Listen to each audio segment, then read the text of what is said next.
I still remember the moment when PrSM Australia stopped being a future headline and became a real military capability.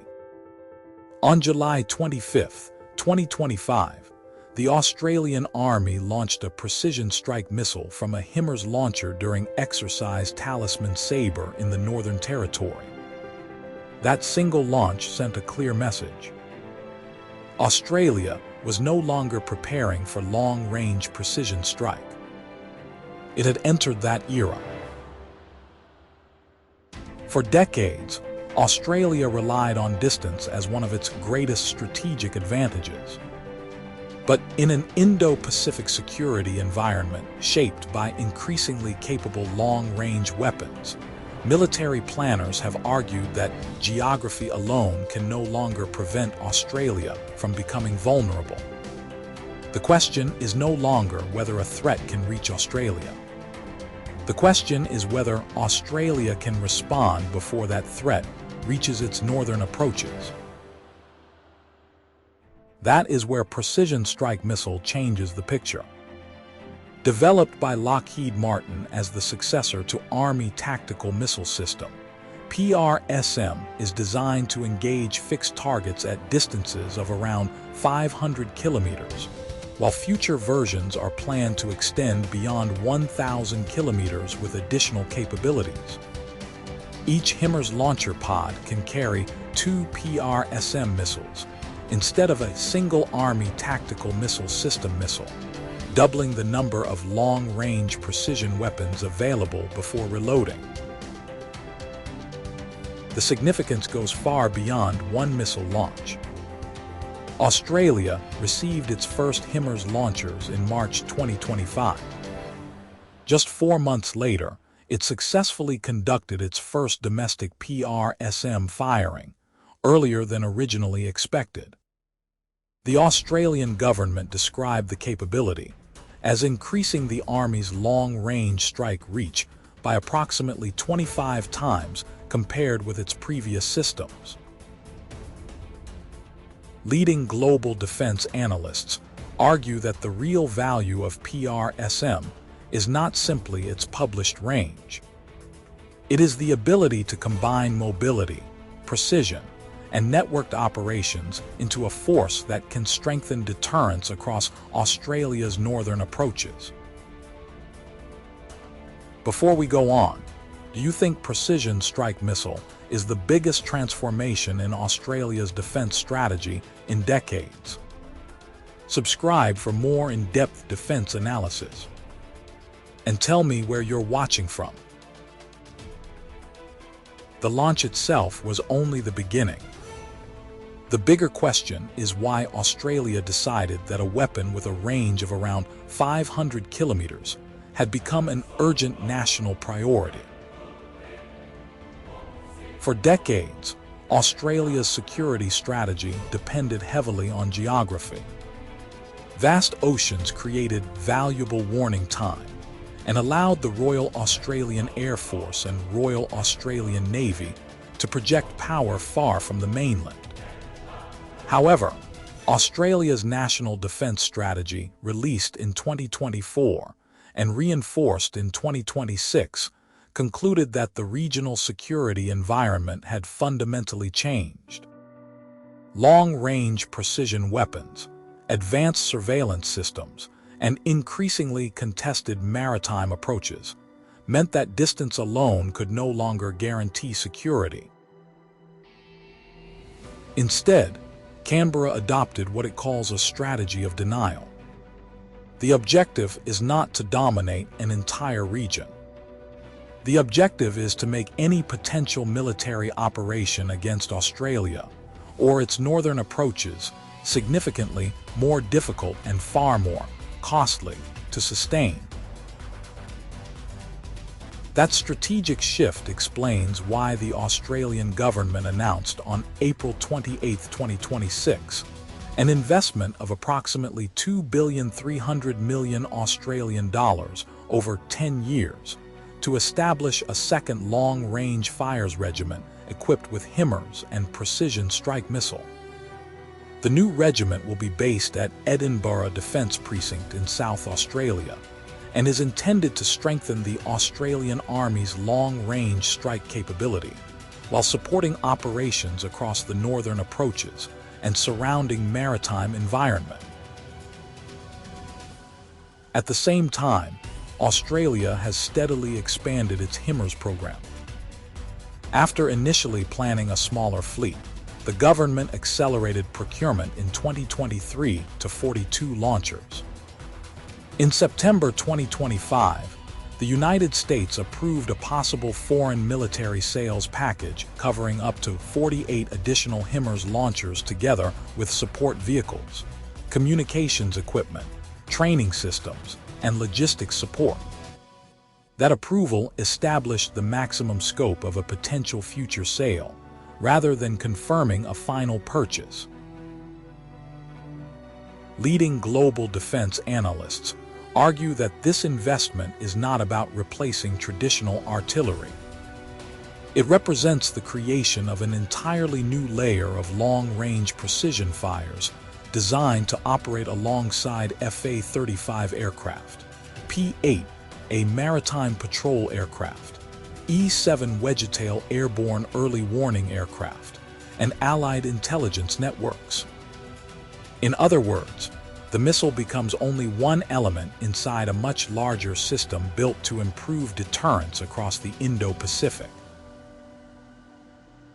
What makes this capability especially important is that the missile itself is only one part of the equation. Long-range precision strike depends on finding the right target, confirming its location, transmitting that information through secure command networks, and launching before the tactical situation changes. Without that complete chain, even a missile with a range of around 500 kilometers cannot achieve its intended effect. The current operational version, known as Precision Strike Missile Increment 1, was developed primarily to engage fixed land targets such as command facilities, airfields, radar sites, logistics hubs, and missile positions. It uses an inertial navigation system supported by military global positioning system guidance to achieve high precision at extended range. Each HIMARS launcher carries 2 precision strike missile rounds in a single launch pod, doubling the number of long-range missiles compared with the older Army tactical missile system configuration, which carried only 1 missile per pod. However, leading global defense analysts point out that the next stage of development may be even more significant. Future precision strike missile increments are planned to introduce improved seekers capable of engaging moving targets, including maritime targets, while extending the published design objective beyond 1,000 kilometers. Australia has joined the United States as a partner in the broader Precision Strike Missile program, signing a bilateral agreement in June 2025 covering future development, sustainment, and industrial cooperation. That agreement does not mean Australia already possesses those future capabilities. Instead, it provides a pathway to participate as the missile continues to evolve. Mobility is another major advantage. In May 2026, the Australian Army demonstrated that HIMARS could be deployed from HIMARS Jules using existing ship-to-shore connectors during amphibious operations. Earlier testing also confirmed transport by C-130 aircraft and C-17 aircraft, allowing launchers to reposition rapidly across Australia's vast territory. Military planners increasingly view this flexibility as one of the system's greatest strengths because survivability depends on constant movement rather than remaining at fixed firing locations. Ultimately, the missile is only as effective as the network supporting it.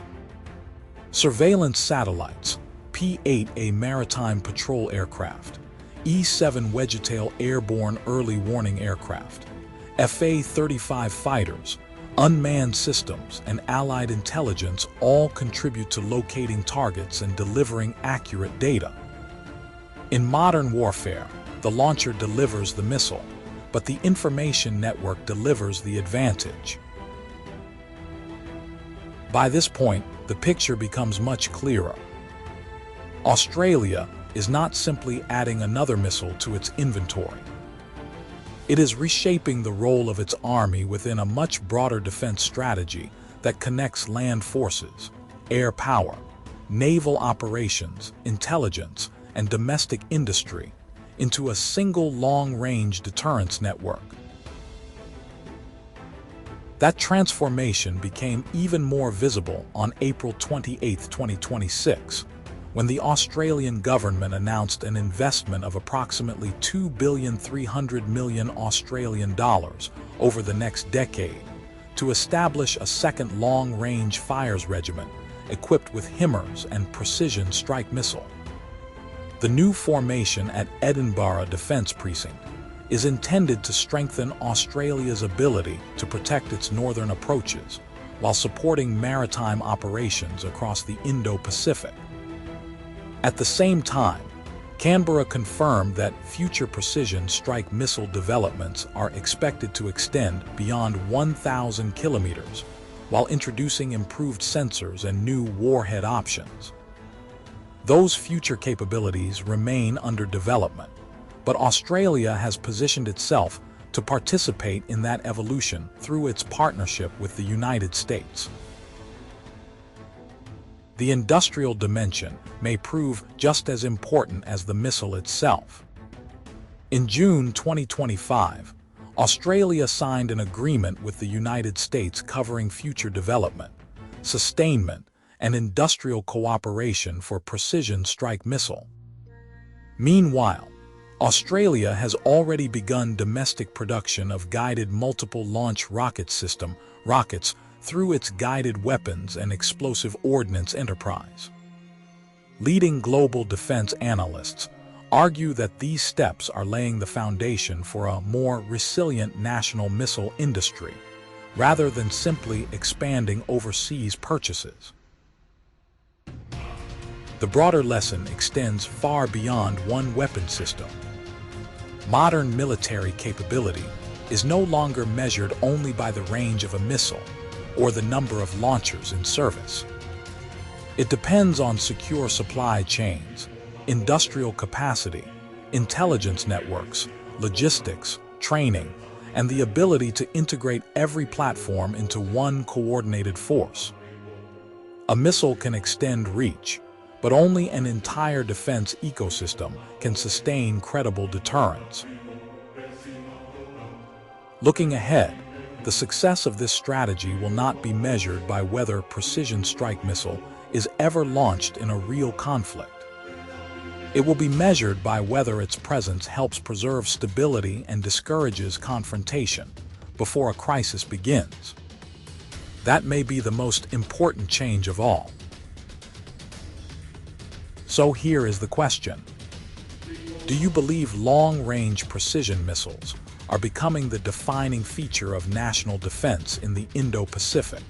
Or will emerging technologies eventually reshape that balance once again?